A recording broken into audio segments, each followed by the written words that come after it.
Welcome to Dark Voices. I'm your host, Satanist Alyssa Ross. This is the podcast where storytelling and Satanism intersect. On this episode, I interviewed David Padgett, a corrections officer who's also a Satanist and been heavily involved in the BDSM scene for well over 20 years. He and his wife are in an almost 24/7 BDSM relationship, and he really knows his stuff. His toy bag is not a bag, but a closet. We have a really fun time talking Satanism, BDSM, and what it all means. We have a show and tell portion on the video interview, but if you're listening on the podcast, it's very educational and informative as well. I hope you enjoy my interview. Let's get started. So, who are you, and what do you do? My name is David Padgett. I currently work for a private correction company in a private prison. I manage California inmates. So you're a corrections officer? I am. How do you like that? It's not bad. I'm good at my job, and it helps me practice communication skills almost every day. I've learned how to deal with a lot of different type of people, and I've seen some pretty gnarly stuff throughout the years. Have you found that Satanism, the tools of Satanism, have helped you in your job at all? Oh, especially. Lesser magic when it comes to being able to manipulate people and get them to do what you want them to do, being able to talk them away from what they're wanting to do, it comes in really handy. Very nice. What is your current membership status in the church? Currently just active status. So, a first degree? Mm-hmm. That's great. I am too. So, I want to ask what your relationship status is with your current partner. Well, we are married. We had a collar-in ceremony after a ceremony at the courthouse. We did the courthouse ceremony so we could actually do a collar-in ceremony and not have to worry about someone officiating who may or may not agree with the lifestyle, or trying to find a BDSM-friendly person who could perform the ceremony, so we could just do it ourselves. Very cool. What kind of relationship do you have? Is it an open relationship? Is it a closed relationship? Is it monogamous? Is it polyamorous? It's poly, but since my wife is also bisexual, she likes women a lot. She flirts with and picks up women at parties more than I do, and she's comfortable with us having another female in the bedroom and in our play scenarios, but not so much another male. So it's open, semi-open. Semi-open. Okay. So what were the circumstances under which you met your wife? We actually met online on a dating website, and it was OkCupid. Okay. Which I know it's more popular these days than what it used to be. I use it. It's more common these days. We met on there, liked each other, talked for about a month, and she decided that she wanted to meet in person before it went any further to see if there was any spark or any connection. And there was. It seemed like two halves of a whole sometimes. Mm-hmm. So I think the OkCupid actually worked fairly well. We used it the way it was supposed to be used, or the way it, answering as many questions as you can and trying to find the best match. And even the stuff that wasn't covered in the questions, we found out after the fact that we also had those things in common. Well, in 2016, it seems that it's easier to meet people online than it is in person. Yeah, unfortunately, I think it's partially due to the economy. You don't have a whole lot of people that have a lot of free time, so people are working a lot more. So it's easier to do something like that online than spending time going out over and over and over trying to find somebody with some kind of connection. Absolutely. Whether that's a good thing or a bad thing, it all depends on how people use it. Absolutely. What is her current membership status in the church? When we first met, she was not a member. She was not even aware that the COS existed. And I didn't push her to join the COS. She didn't even know I was a member for about 3 months after we were married because I just never brought it up. Once it became known that I was, and she actually read my copy of the Satanic Bible, she found out that it clicked, like most people do when the first time they read it, something clicks.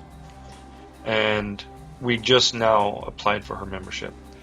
Very good. I have 2 friends whom had never really met a true Satanist and had never read the Satanic Bible, never been involved or known anything about the church or what true Satanism meant, and they met me, and I was a Satanist, and of course they were curious, and then I loaned them my copy of the Satanic Bible and then the Satanic Scriptures, and they just sort of ate it up, and they're both Satanists now.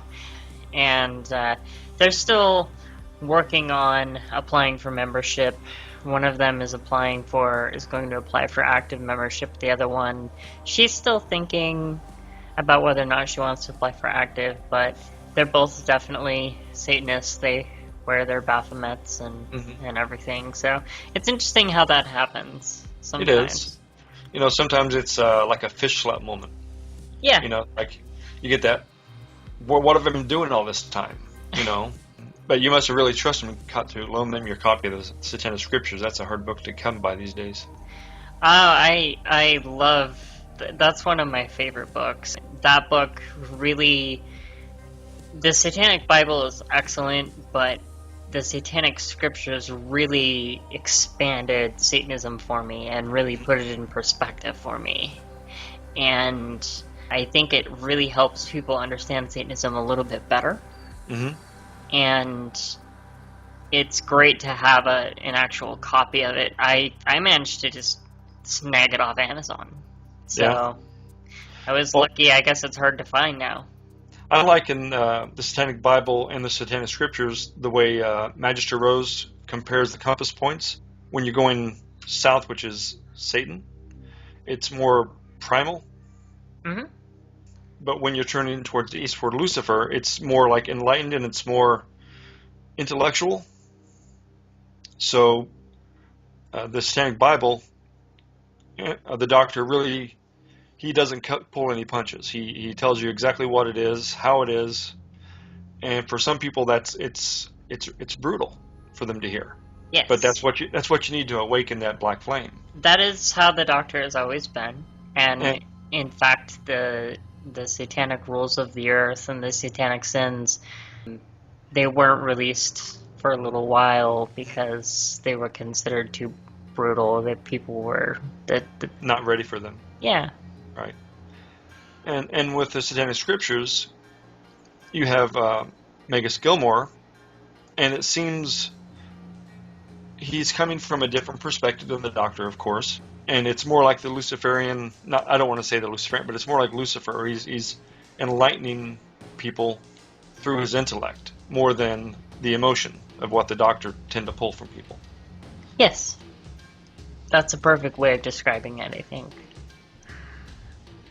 Was greater or lesser magic involved in meeting your wife, do you think?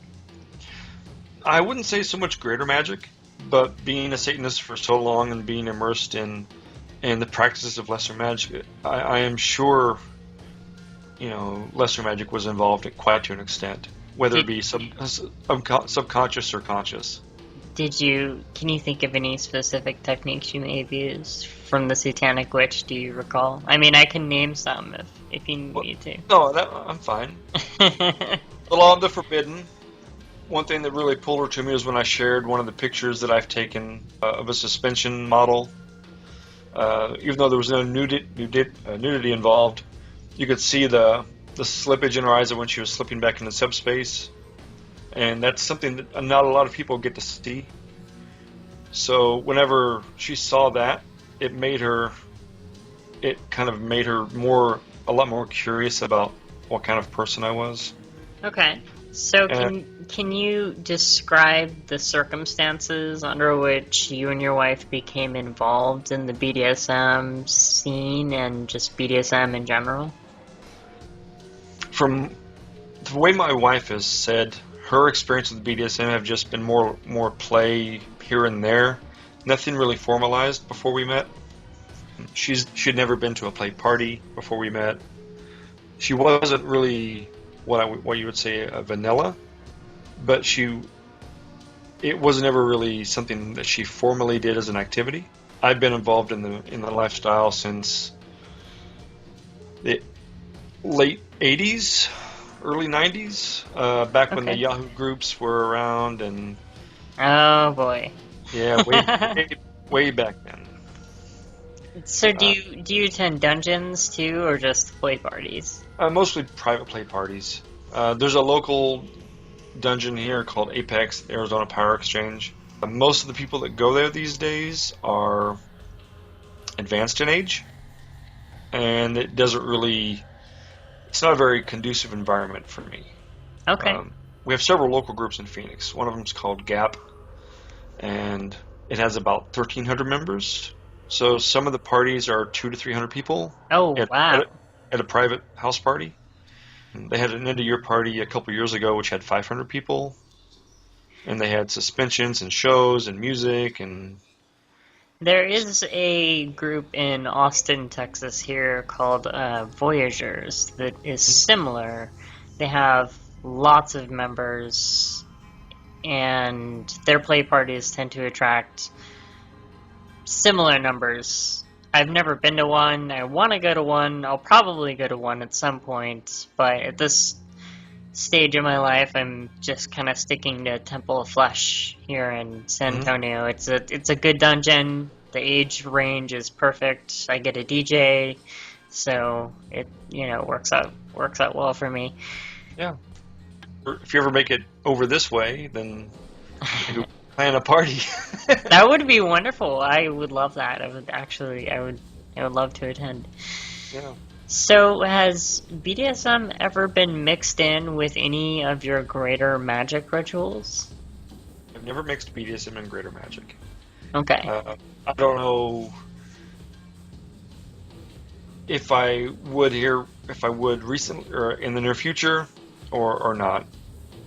The Greater Magic ritual space can be fairly intense for me.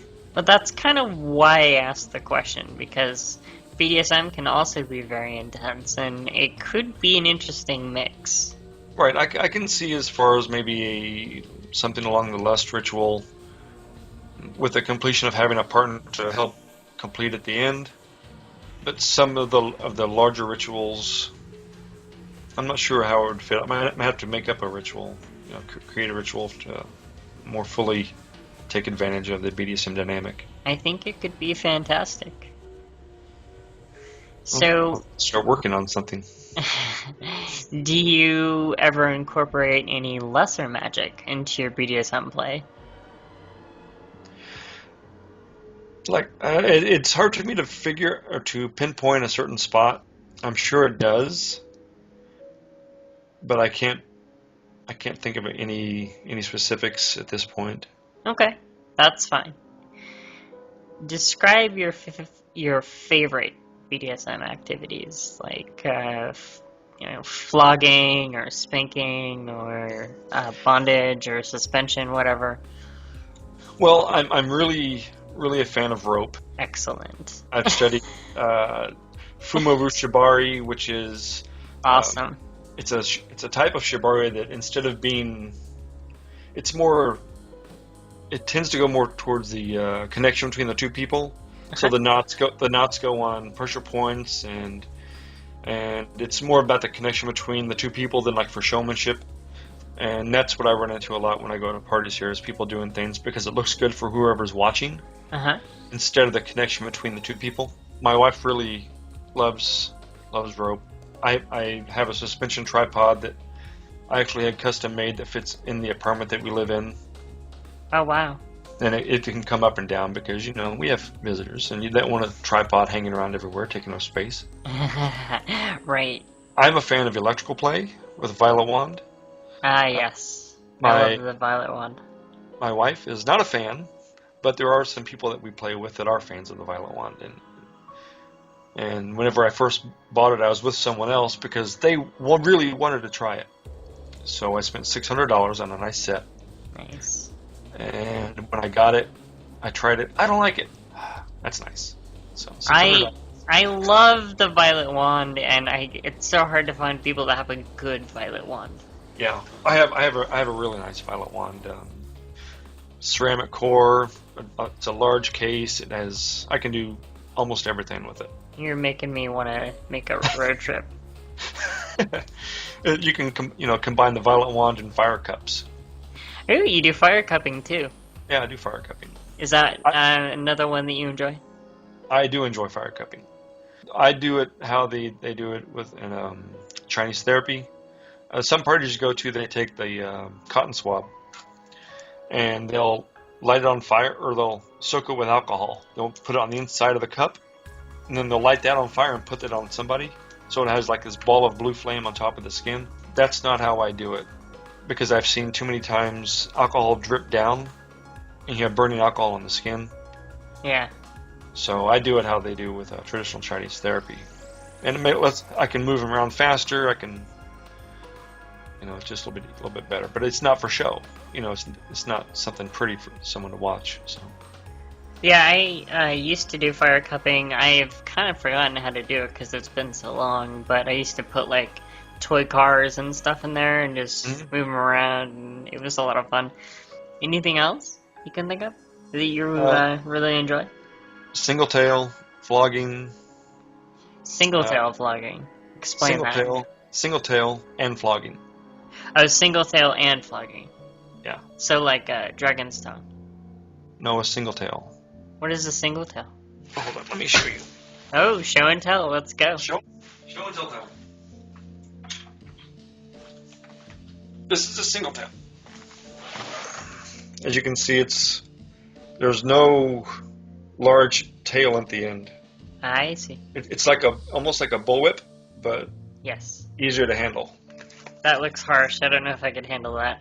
Well, you can break skin with it fairly easy if you're not careful. Yeah. So it's more for. I enjoy it more for the psychological advantage it gives me. Cracking it next to someone, or when they're blindfolded. Yeah. Really gets their endorphins running. I'd say. But you have to be careful to make sure that they don't have any PSTD issues, because I did that one time and the person freaked out, and I spent the next 2 hours getting them calm. So that's where communication comes in handy. And I'm sure you enjoy just general flogging. I do. I have several floggers. Bull. Sure. Do you want to show them off? Sure. This first one is Bull, and you can see it has a black and silver handle. Oh, that's very nice. It was made by a company called Master Leathers. They're not around anymore, so I can't get it replaced if it ever falls apart. It looks very thuddy. It's not actually. It's really soft. It's not very thuddy at all. This next one feels like you're being hit by a truck. Oh, it's God. Super thick. Well, you like thuddy? I do. This is moose, braided moose. Okay. And when it hits, it'll knock somebody over if they're not ready. I like thuddy. I don't like stingy so much. Yeah, this is all thud, and it's heavy. You can see how big the handle is compared to the other one. Good Lord. You can see. Yes. So I've had this one custom made, and this probably is one of my favorite ones too, because most people like thud more than sting. If I'm going to use sting, I'm going to use something besides a single tail. Do you have something besides a flogger. Do you have a dragon's tongue as well? I do not have a dragon's tail. I have a twin lash, which is 2 strips of leather. Yeah, that looks stingy. This can be stingy. Yeah, this is more like being hit with a double belt almost. I have one custom-made toy handy. I I've, I don't have many toys because I bought a bunch of cheap toys and they all fell apart, and I need to get some quality toys for my toy bag. But I had a friend make this for me. It's a really nice paddle. Oh yeah. I love it. I call it my fuck stick, but it's really Uh-huh. it's really a paddle. But I did fuck someone with it. Yeah. Well, let me show you something I made. I made this devil's loop. It's twin Delrin into a knot with a handle. Oh wow, So it's almost like a rug beater. that looks harsh. Well, it's kind of harsh, but it's spread out, almost like a paddle, but there's nothing in the middle. So it tends to make interesting marks. I made another one that makes heart-shaped bruises. Oh, Heart-shaped marks. Yeah, it's very, very, very sweet when they're squirming and trying to get away. it'd be nice on my ass. So do you have like a secret closet where you keep all this stuff? I have what's called the Wall of Secrets. The wall of secrets. Years ago, I made a room divider out of 3 sheets of thick plywood, and I put hinges on it so it can be folded up into a triangle. And you can see there's part of it. Oh wow. Very And nice. I can fold it up so it can hide it from company or her kid if he tries to come in the room. But it holds floggers, ropes, ball gags, shackles, vampire gloves, all that stuff is hanging up in there. So when you guys are at these private play parties, Mhm. and I know you mentioned that it's normally she who attracts other females. Well, yeah, she's a big flirt. When you go to parties, she'll see a pretty girl and then she'll start talking to them. And I'm more along the lines of getting ready for a play session. So does she or do you ever incorporate like lesser magic techniques to attract play partners at these parties? Well, aside from her flirting, and she's a big flirt, she had just now started reading the Satanic Witch, so She needs to get through that, or listen to my podcast. she needs to get through it, and she needs to listen to your podcast both. So she's just coming into her knowledge of those techniques. Okay. Okay, she's not quite there yet. She's working on it. Yeah, but she's fairly busy too. Has several projects going on she's got like 5 hands in the furnace. So, how big of a role would you say BDSM plays in your life? It's fairly constant. Whenever she's texting me and I'm on my way to work or back, it's always "sir" at the end of every sentence. It's "sir" whenever I'm home. She doesn't get to open up any doors when I'm home because she's not allowed to touch doorknobs. So it's a near 24/7. It's near 24/7 as much as is healthy. With her son being with us half the time, it can't be so blatant that he feels uncomfortable or he feels like it's out of place. And it can't be anything that would be construed as immoral in front of a child. Because her ex he just married a hyper-Christian, which is interesting. Interesting. Would you describe it as what terms do you use? Would you describe it as master slave, dom sub, top bottom? Dom sub. Whenever we are in a formal play setting, it leans more towards the master slave. But whenever we're not in an actual play setting, like a scene, it's more dom sub. So it relaxes a little bit more, but then it's easier to raise it back up. But it's always there. It's always constant. Okay. Do you feel the indulgent nature of Satanism encourages you to branch out to new kinds of play? And if so, do you? I believe it does completely encourage new kinds of play. And if I find something, or if I find something that I think that she would like, we jump right into it. Very cool. I completely agree. I was just going to ask, in the Book of Lucifer, in the Satanic Bible, in the chapter Satanic Sex, LaVey is vague about BDSM and non-monogamy. It's mentioned, but only briefly. But it's approving. He states, free love in the Satanic concept means exactly that. Freedom to either be faithful to one person or to indulge your sexual desires with as many others as you feel is necessary to satisfy your particular needs. He goes on, each person must decide for himself what form of sexual activity best suits his individual needs. And Satanism also sanctions any fetish or deviation which will enhance your sex life so long as it involves no one who does not wish to be involved. What do you think of these passages? Do you think LaVey is encouraging non-monogamy and BDSM practices, or simply approving of them?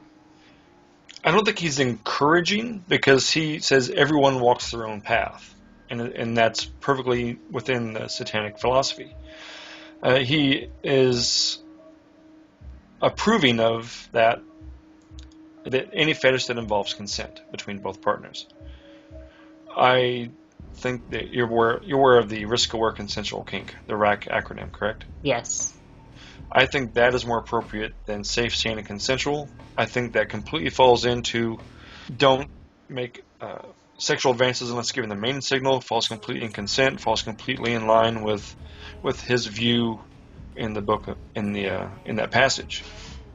I think it all ties together. It's a concise philosophy, and it doesn't cross itself like the Christian mythos does.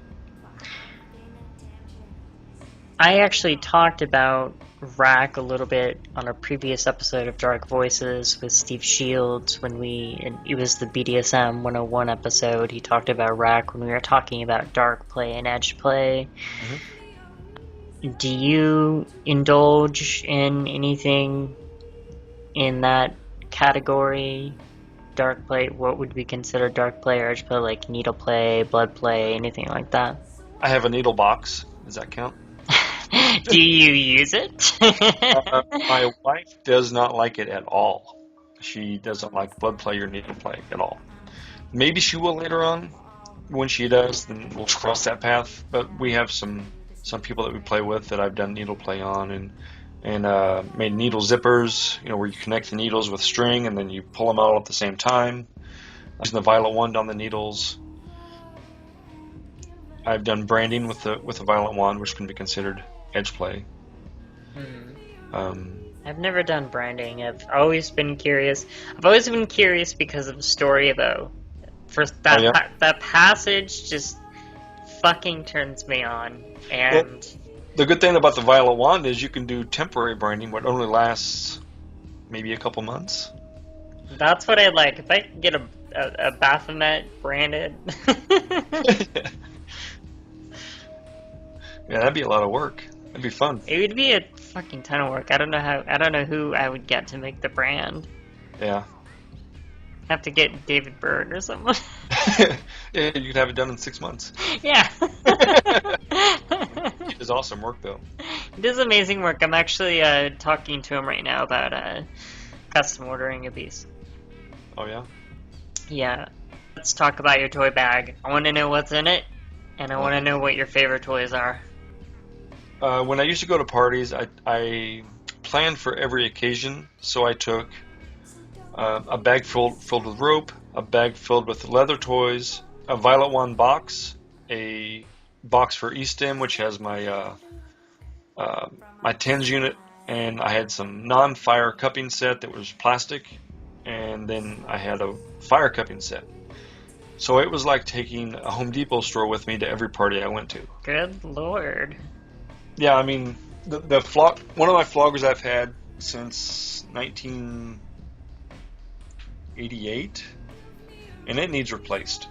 But you just, the good thing about quality toys is they last a long time if you take care of them. And they get used a lot, so they need to last. and they get used a lot. I used to have a lot more rope than I have now, but getting married and I had rope that was used on other people, my wife wasn't originally very comfortable with it, and I can understand that because of where sometimes the rope tends to go. Right. Even if you wash it, people still get that, I don't know, so Right. even though good rope is expensive, it's worth it to buy the good stuff. So it lasts a long time. You mentioned a tinge kit? Tins, TENS, tins unit. What is a TENS unit? It's like if you ever had a back issue or muscle issue where they put the pads on your skin Uh-huh. and they run electricity through it and it makes the muscles jump. Ah. It's one of those. Oh, okay. And I have pads for the exterior muscles. I bought some insertable stuff for the wife so it can go interesting places. There's a cock ring that goes on it that you can use. That. Oh my god. Yeah, and it can be pretty interesting or pretty funny. I tend to usually pull that out to make people laugh, to get them comfortable with it. I'll put it on my neck, and it makes me look like I'm having a seizure because it makes people laugh, and it relaxes them a little bit, Do you have a sieve? What is it called? A sieve? A Sibian? A Sibian, yeah. Oh no, those things are way expensive. Like what, $1,500 or something like that? Is that really how much they go for? Yeah, they're expensive for a vibrating saddle. I've never been on one, but I've heard good things. I've heard it's a lot like that. What's that massager everyone buys? The Hitachi. The Hitachi, yeah. Yeah, but I have a Hitachi. Everyone has a Hitachi. Yeah, that's kind of like standard. Yeah. So, would I be able to talk you into pulling out your violet wand to show everyone just who might not know what a violet wand is? Sure. I have to plug it in, and I might have to step away a little bit because with the EMF it can kind of interfere with electronics, but we'll give it a shot. Okay, that'd be very cool. Thank you. Okay.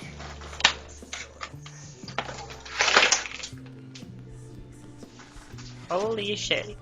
Yeah, it's a big set. Is that a Württemberg wheel in there? It is a Württemberg wheel. Good eye. I've got one of those. I love that thing. What about the Mylar flogger? Not a huge fan of that. Yeah, that's pretty intense. It's really intense. I do like the other tools on the violet wand, though. Oh yeah. Oh yeah. Okay. Let's do a bulb. Okay. Be easier to everyone to see.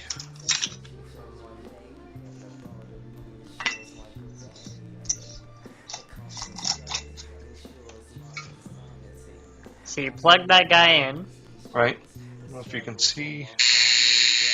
and then you... So I don't know if you can see.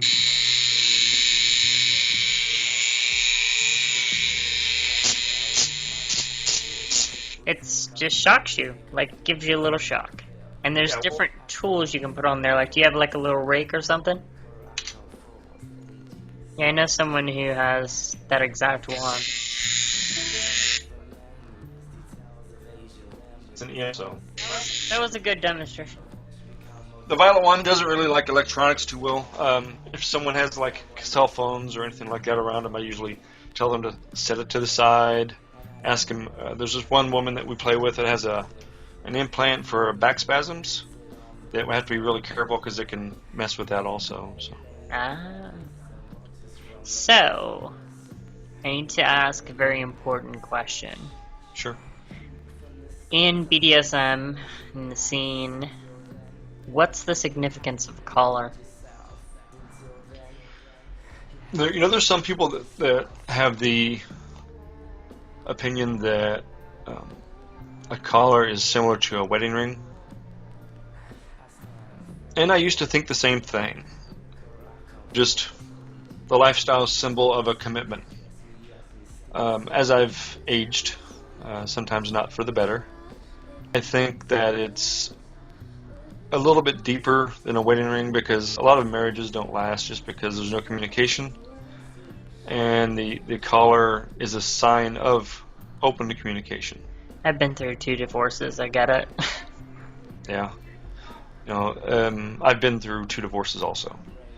And it was all due to either not wanting to talk or refusing to talk or not being able to talk because they're not open about who they are and what they need in a relationship. I compare it to, I talked about it in my interview with Natasha Nakri.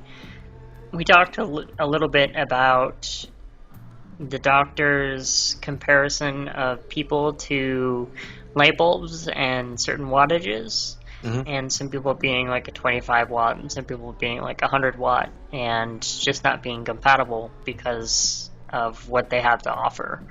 Right. And I think that really was a big contributing factor in my marriages. And I wish I had read The Satanic Witch sooner and known that. Yeah.